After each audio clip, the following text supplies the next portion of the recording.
Charlotte Television presenting Rumble at the Racetrack from St. Augustine.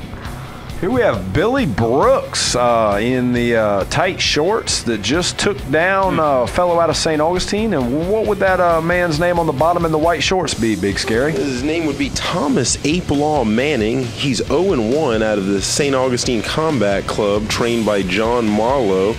He's also fought 4 times kickboxing at Plush, so he's had a somewhat successful career. Now, he's been out there, which is a lot different than Billy Brooks. Billy Brooks coming here out of Keystone Heights, trained by Pete Santiago. They're out of the STTP gym down there. I think it's STTP MMA, straight to the point is what it stands for. All right. I believe Mr. Santiago told me that that Billy Brooks had some high school wrestling experience, but really had only been training with them for 3 or 4 months leading up to this, and had certainly never been in a ring before or any type of competition. So, wow. We'll see what his wrestling base does for him. Right now, it seems to be successful. He's definitely putting it in an element that he would like turn into a high school wrestling match, except for the fact that he's allowed to punch.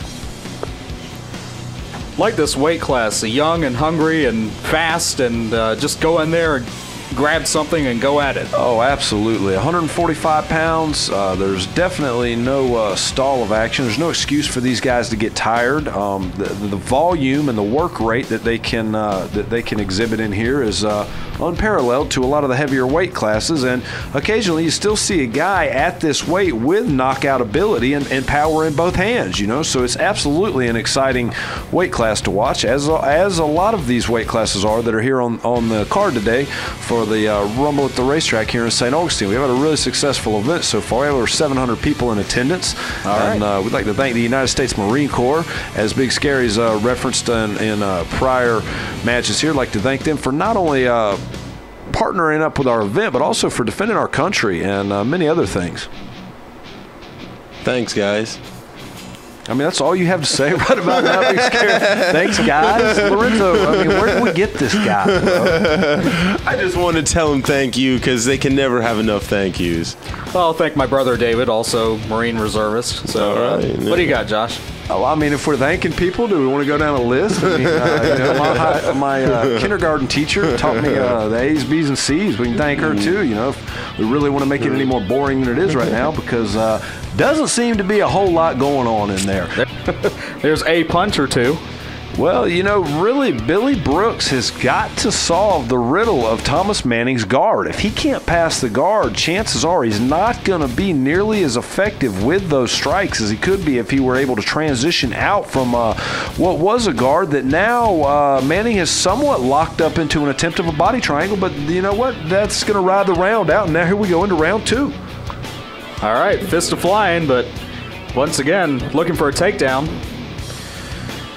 Yeah, Manning, like we say, he's a high school wrestling background. Not really looking for him to probably want to keep it up too much. He's appears to be throwing everything he's got as he comes in on that shot. Really more so probably just to set up his over-under or his takedown as he's exhibiting right here, But to his credit, Thomas Manning, the veteran of the two, has driven him to the ropes and is not only preventing him from getting taken down, but also looks like he may be kind of attempting to take down himself on Big Scary.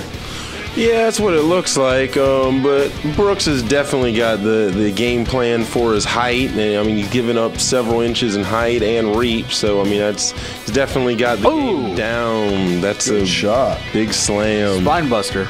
And these are common matchups that you see sometimes when, and I'm not going to say 100% that Manning's a striker, but as you said earlier, the guy's fought 4 times Muay Thai, so for all intents and purposes, if we had to look at it in the old day perspective when it was style versus style, I would have to say not only from physique but also from their background, you've obviously got at least somewhat of a striker versus a pure wrestler. So a lot of times that one takedown and controlling position on the mat can be enough to squeeze it out on a judge's decision. It's not something I necessarily always agree with, but unfortunately it is the way that the game goes sometimes.